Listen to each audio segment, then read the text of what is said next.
अस्सलाम वालेकुम नाज़रीन, मैं हूं आसिम खान और आप देख रहे हैं BBN चैनल। आइए देखते हैं आज की टॉप 10 न्यूज़।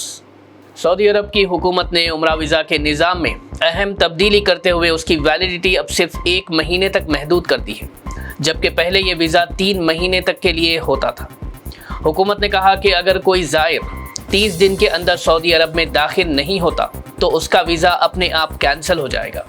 नए क़वाइद के मुताबिक वीज़ा सिर्फ उम्रा अदा करने के मकसद के लिए ही इस्तेमाल किया जा सकता है और इससे किसी और क़स्द सफ़र के लिए फ़ायदा नहीं उठाया जा सकता। सऊदी अथॉरिटीज़ के मुताबिक ये कदम उम्रा सफ़र में भीड़ पर काबू पाने और निज़ाम को बेहतर बनाने के लिए उठाया गया है। तुर्की के सदर रिसेप तैयब एर्दोगान ने इजराइल की जानिब से गाज़ा सीज़ फायर की खिलाफ वर्जी पर जर्मनी की खामोशी पर सख्त सवाल उठाते हुए कहा कि हमास के पास ना कोई बॉम्ब है और ना ही कोई न्यूक्लियर हथियार, ये सब तो इजराइल के पास है। उन्होंने कहा कि इजराइल बेकसूर फ़लस्तीनियों पर हमले कर रहा है और पूरी दुनिया खामोश है। उन्होंने कहा कि सब कुछ सामने होने के बावजूद जर्मनी अपनी आंखें क्यों बंद कर रहा है। उन्होंने बर्लिन से अपील की कि इंसानियत के लिए अपना किरदार अदा करें। कोलालमपुर में अमेरिका और भारत ने 10 साल का नया डिफेंस फ्रेमवर्क साइन किया है। इस मुआहदे का मकसद दोनों मुल्कों के दरमियान मिलिट्री कोऑपरेशन और टेक्नोलॉजी एक्सचेंज को मजबूत बनाना है। अमेरिकी डिफेंस सेक्रेटरी पीट हेग्सेथ ने कहा कि भारत के साथ हमारे ताल्लुकात कभी इतने मजबूत नहीं रहे। डिफेंस मिनिस्टर राजनाथ सिंह ने भी कहा कि ये पार्टनरशिप इंडो पैसिफिक में अमन और स्टेबिलिटी का नया दौर शुरू करेगी। दोनों तरफ से ट्रेनिंग, इंफॉर्मेशन शेयरिंग और डिफेंस प्रोडक्शन पर मिलकर काम करने का इत्तेफाक हुआ है। बिहार के इंतखाबात से पहले एनडीए ने अपना मैनिफेस्टो जारी कर दिया है। इस मैनिफेस्टो में नौजवानों के लिए 1 करोड़ सरकारी नौकरियां देने का वादा किया गया है। साथ ही हर ज़िला में एक मेडिकल कॉलेज और 7 नए एक्सप्रेसवे बनाने का प्लान भी पेश किया गया है। मैनिफेस्टो के मुताबिक हुकूमत KG to PG तक मुफ्त तालीम फराहम करेगी और SC तलबा को माहाना 2000 रुपये की मदद भी दी जाएगी। इसके अलावा बिहार में 7 नए बैनुल अक़वामी हवाई अड्डे बनाने और नई तरक्याती प्रोजेक्ट शुरू करने का भी ऐलान हुआ है। एनडीए रहनुमाओं ने कहा कि ये वादे बिहार को तरक्की और रोजगार के नए दौर में दाखिल करेंगे। आरजेडी लीडर तेजस्वी यादव ने एनडीए के इलेक्शन मैनिफेस्टो पर सख्त तनकीद करते हुए कहा कि उन्हें सॉरी पत्र जारी करना चाहिए था, क्योंकि पिछले कई सालों में बिहार सिर्फ वादों और जुमलों तक महदूद रहा है। उन्होंने कहा कि एनडीए ने जो कुछ लिखा वो ग्राउंड पर कहीं नज़र नहीं आता। तेजस्वी ने कहा कि बिहार के लोग बेरोजगारी, गरीबी और सेहत के बुरे निज़ाम से परेशान हैं, मगर हुकूमत बस ऐलान करती है। उन्होंने सीएम नीतीश कुमार की सेहत और हुकूमत चलाने की सलाहियत पर भी सवाल उठाया और कहा कि अब उनमें सरकार चलाने की ताकत नहीं रही। तेजस्वी यादव ने आवाम से अपील की कि वो इस बार समझदारी से फैसला करे और ऐसी हुकूमत लाए जो असल में रोज़गार, तालीम और सेहत पर काम कर सके।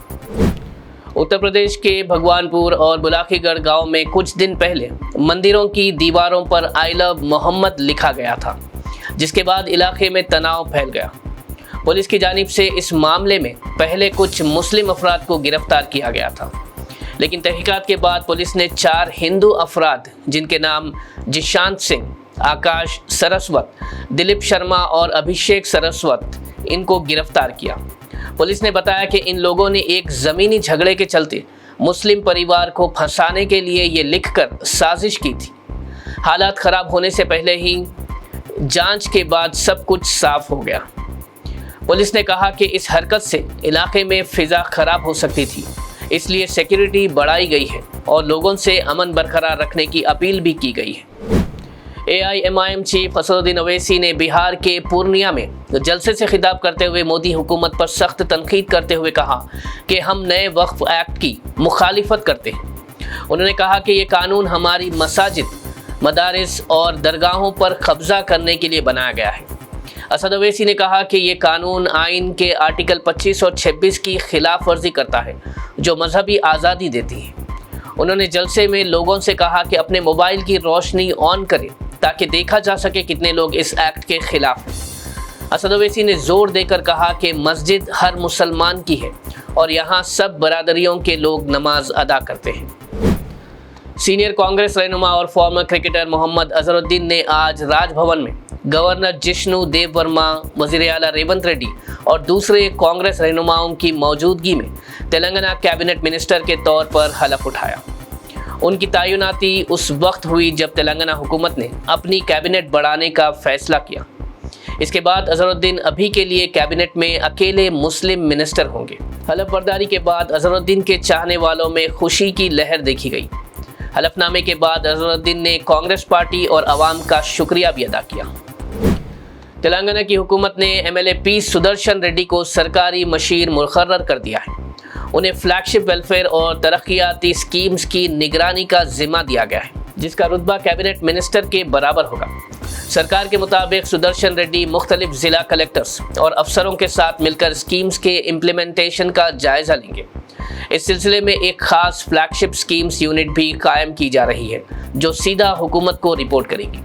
इसी के साथ के प्रेम सागर राव को तेलंगाना सिविल सप्लाईज कॉरपोरेशन का चेयरमैन बनाया गया है, जिसे कैबिनेट मिनिस्टर के बराबर रुतबा दिया गया है। Telangana state board of intermediate education ने फर्स्ट और सेकेंड ईयर के इम्तिहानात का टाइम टेबल जारी कर दिया है। फर्स्ट ईयर फाइनल एग्जाम्स 25 फरवरी से 17 मार्च तक होंगे, जबकि सेकेंड ईयर एग्जाम्स 26 फरवरी से 18 मार्च तक मुनक्किद होंगे। बोर्ड के मुताबिक तमाम इम्तिहानात रोज़ाना सुबह 9 बजे से दोपहर 12 बजे तक लिए जाएंगे और प्रैक्टिकल एग्जाम्स 2 फरवरी से 21 फरवरी के दरमियान रखे गए हैं, जो मॉर्निंग और आफ्टरनून दोनों शिफ्ट में होंगे। ऑफिशियल्स ने कहा कि टाइम टेबल वेबसाइट पर अवेलेबल है। बोर्ड ने स्टूडेंट्स को अपनी तैयारी मुकम्मल करने की भी हिदायत दी। बोर्ड ने यह भी वाज़ेह किया कि इम्तिहानात के दौरान स्ट्रिक्ट मॉनिटरिंग और फेयर कंडक्ट को इंश्योर किया जाएगा। नाज़रीन, ये थी आज की टॉप 10 न्यूज़। देखते रहिए BBN चैनल। मुझे दीजिए इजाज़त। अल्लाह हाफिज़।